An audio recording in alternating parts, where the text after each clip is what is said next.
11 மீனவர்கள் கைது செய்யப்பட்டதை கண்டித்து தங்கச்சி மடத்தில் மறியல் போராட்டத்தில் மீனவர்கள் ஈடுபட்டு வருகிறார்கள். ஒன்றிய அரசுக்கு எதிராக அவர்கள் கண்டன முழக்கங்களையும் எழுப்பி வருகிறார்கள். இலங்கை படையால் சிறைப்பிடிக்கப்பட்ட மீனவர்களை விடுதலை செய்ய நடவடிக்கை எடுக்க வேண்டும் என்று மீனவர்கள் கோரிக்கை விடுத்து வருகிறார்கள். இது பற்றிய விரிவான விவரங்களுடன் இணைகிறார் செய்தியாளர் கார்த்திக். அவர்கள் முன்வைக்கக்கூடிய கோரிக்கைகள் என்ன? முழு விவரங்கள். ராமேஸ்வரம் மீன்பிடி துறைமுகத்திலிருந்து இன்று காலை பாத்தீங்கன்னா 300க்கும் மேற்பட்ட விசைப்படகுல 1500க்கும் மேற்பட்ட மீனவர்கள் வந்து மீன்பிடிக்க கடலுக்கு போனாங்க. இவங்க கடலுக்கு போய் கச்சத்தீவு அருகே மீன்பிடித்துக் கொண்டிருக்கும் போது அங்க ரோந்து வந்த இலங்கை கடற்படை வீரர்கள் மீனவர்களை மீன்பிடிக்க விடாம தடுத்து நிறுத்தி விரட்டி அடிச்சிருக்காங்க. அதை தொடர்ந்து பாத்தீங்கன்னா 2 விசைப்படகையும் அதுல இருந்த 11 மீனவர்களை சிறைப்பிடிச்சிருக்காங்க. சிறைப்பிடிக்கப்பட்ட மீனவர்கள் 11 பேர் மீது எல்லை தாண்டியதாக கூறி தற்போது 2 விசைப்படகையும் 11 மீனவர்களையும் இலங்கை கடற்படை வந்து இலங்கைக்கு அழைச்சிட்டு போறாங்க.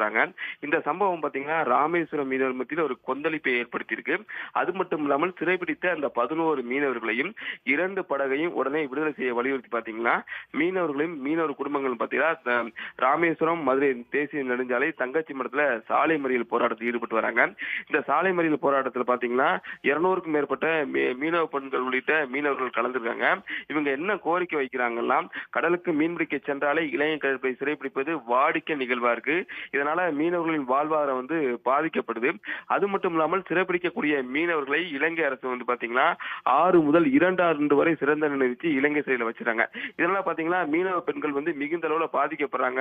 அந்த குழந்தைகளுக்கு கல்வி கட்டணம் உள்ளிட்ட பல்வேறு பிரச்சனையை சமாளிக்க முடியாம வந்து தவித்து வராங்க. இதன் காரணமா பாத்தீங்கன்னா இந்த சிறைப்பிடிக்கப்பட்ட இந்த 11 மீனவர்களை உடனே விடுதலை செய்யணும்.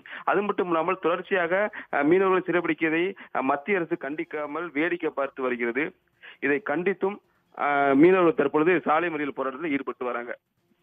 உடனுக்குடன் செய்திகளை தெரிந்து கொள்ள சன் நியூஸ் பெல் ஐகானை கிளிக் பண்ணுங்க.